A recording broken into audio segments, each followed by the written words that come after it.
What's up, everybody? Welcome to Podcast Now. I'm Alex, and in this video, I want to talk about what Tom Holland has recently said about the Uncharted movie, specifically talking about its action sequences. This gives me a good opportunity to talk about this film yet again. If you guys have been watching the channel for a while, you'll know that I am very cautiously optimistic and also very cautiously excited for this film. In reality, it's one of my most looked forward to films that could be just an absolutely terrible idea, and I'm very well aware of that. But I also think there's a lot of potential here, to be quite honest with you. So I'll go over what Tom has said. I think we're on a first name basis, so I'll call him Tom. What he has said about it, and we'll talk about it. But really quickly, as always, if you guys do like this stuff, make sure you guys are subscribed. Make sure you guys have the bell icon turned on so you know when all these videos go up. And if you super like my content, I also have a second channel. It's called Podcast Now Plus. The link for it will be in the description below. If you guys want to check it out, would love to have you guys subscribed over there. Okay, so he was on basically Variety's awards circuit podcast where he talked about everything. He talked about Cherry. I think he talked about Chaos Walking. He talked about Spider-Man 3, and he also talked about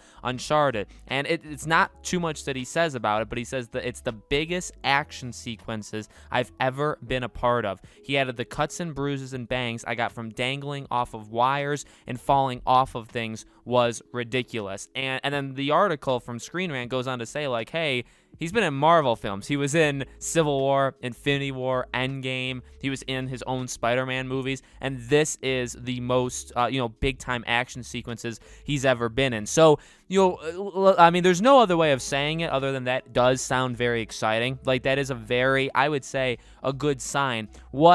And honestly, I would say, you have to be worried about this aspect or that aspect. I mean, in an Uncharted movie, you do need to have those truly ginormous action sequences. I would say, the reason why Uncharted 2, 3, 4, I believe they continue to get better. So that's my ranking, personally. I think Uncharted 4 is the best one. I was always, including when the game came out, I was always on the side that Uncharted 3 is better than Uncharted 2. I know a lot of people look at Uncharted 2 as maybe even the best one. Definitely took the biggest jump, besides, I guess, 4. 2 definitely took a massive jump from 1. But one of the biggest reasons why these games are good is its higher action sequences. The reason 1 doesn't exactly age very well, there's obviously the gunplay. There's a couple reasons. The story, it's the shortest of all of them, but also the action sequences. There's not as many, and definitely none of them come even. Like, if you were to rank, say, the top 5 or 10 big set pieces of the Uncharted franchise,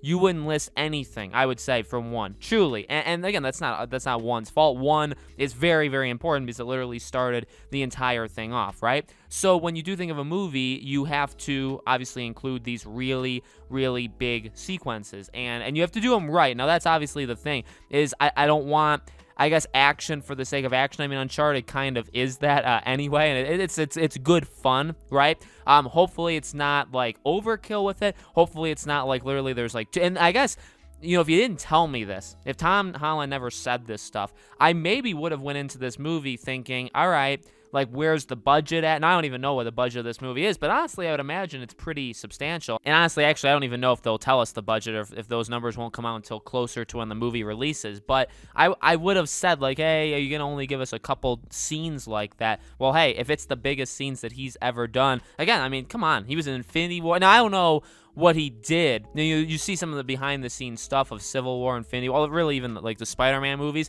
I mean, he's done some pretty physically taxing stuff in the past. But again, he says that, the cuts and bruises and falling. Nate does have a history of just getting really, really beat up. So, that's good to see.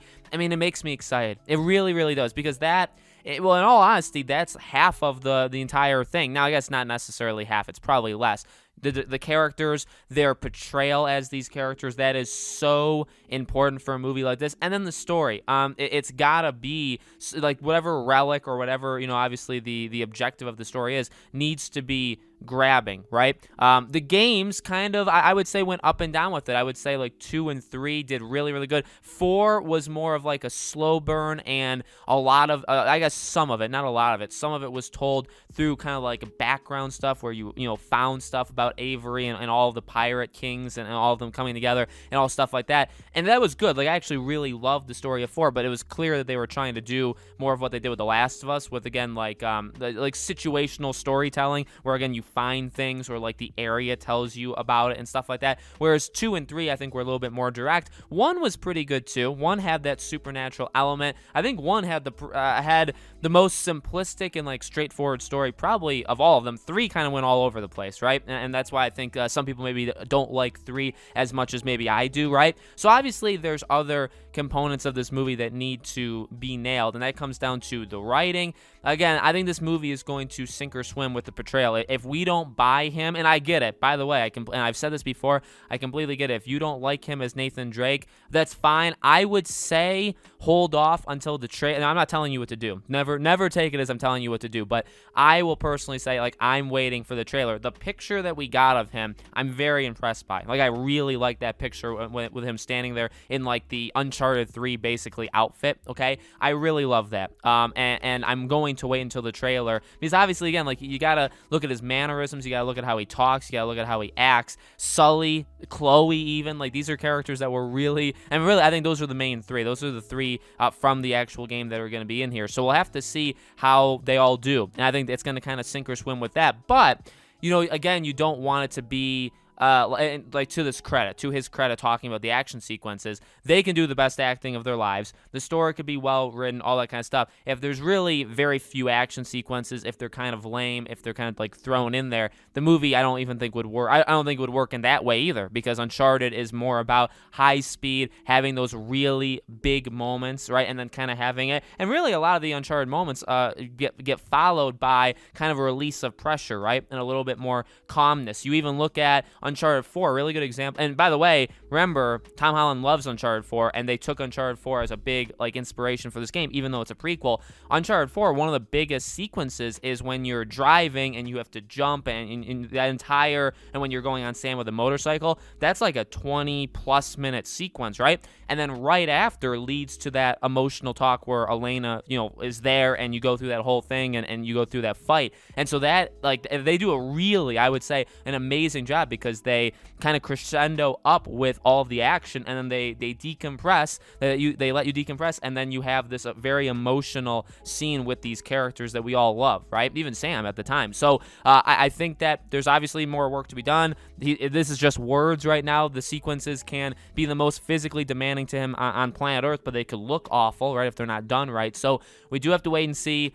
I mean, it got freaking delayed, right? We've talked about that. February 11th of next year is supposed to come out in July. So probably no trailer for quite a while. I wish I wanted it for the Super Bowl. I wanted it for, you know, sometime over the next couple months. I doubt it, but we'll have to see, okay? So let me know, guys, in the comments below. What do you think? Do you think this is a good sign? What kind of action? I didn't even talk about that, but I can listen to you guys in the comments. What kind of action sequences do you even think he is talking about? What do you think they're going to do in this movie? Let me know. As always, make sure you guys are subscribed to this channel. Hit the bell icon so you guys know when all these videos go up. Again, if you guys want to subscribe to my second channel, Podcast Now Plus is its name. I'll leave a link for it in the description below. Thank you all so much for watching. I really, really do appreciate it. Sic Parvis Magna, and I will see you all on the next video.